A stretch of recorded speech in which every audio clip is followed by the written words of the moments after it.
नमस्कार मैत्रिणींनो, हळद रुसली कुंकू हसले या मालिकेमध्ये जबरदस्त ट्विस्ट येणार आहे. आता ना काय होणार आहे, बाळजाबाईच्या डोक्यामध्ये आहे की काही झालं तरी कृष्णाला घराबाहेर काढायचं. पण आपली कृष्णा मात्र प्रामाणिक आहे, त्याच्यामुळं तिच्यावरती जो काही चोरीचा आरोप लागला आहे तो सिद्ध केल्याशिवाय कृष्णा राहणार नाही. आता कृष्णाला एवढं तर कळालं आहे, जी बाईने चोरी केली आहे त्या बाईने लाल कलरची साडी घातलेली आहे. मग कृष्णा काय करते, त्या गावातील जे काही कपड्याचे दुकान आहे तिथे जाऊन चौकशी करते की एवढ्या 2 दिवसामध्ये लाल रंगाची साडी कोणी विकत घेतली का. तर एका दुकानात गेल्यावर ते बिल चेक करतात आणि म्हणतात, हो आमच्याकडून 2 साड्या विकल्या गेलेल्या आहेत. तर कृष्णामध्ये काही करा पण त्या बायकांचं मला नाव सांगा की 2 साड्या कोणी विकत घेतलेल्या आहे. तर इकडे आता काय होतं, घरी सगळे लोक जमलेले असतात. बाईजाबाईने सर्व लोक जमा करून कृष्णाला काय शिक्षा द्यायची हे ठरवलेलंच असतं की तिला घराबाहेर काढायचं आहे.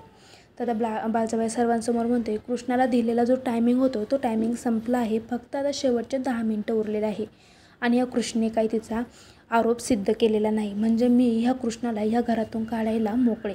तर हे ऐकल्यानंतर कृष्णाच्या बहिणीला आणि सासऱ्याला खूप वाईट वाटतं, पण बाकीच्या लोकांना आनंद होत असतो की कृष्णा आता या घरातून बाहेर जाणार. तर बाळजाबाई म्हणते, तुम्हाला मान्य आहे की मी कृष्णाला या घरातून बाहेर काढावं. तर बाकीचे लोक म्हणतात, असं करू नका बाळजाबाई, तुम्ही ना कृष्णाला समजून घ्या, कारण कृष्णा कधीही चोरी करणार नाही याचा आमच्यावरती विश्वास आहे.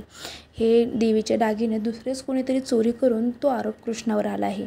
पण बाळजाबाई काही त्यांचं ऐकून घ्यायला तयार नसते. तर तेवढ्यात आता लगेच कृष्णा येते आणि म्हणते, थांबा, न्याय निवाडा करण्याच्या आधी मी काय म्हणते ना ते ऐकून घ्या. आता कृष्णा तिथे आलेले बघून सर्वजण चकित होतात.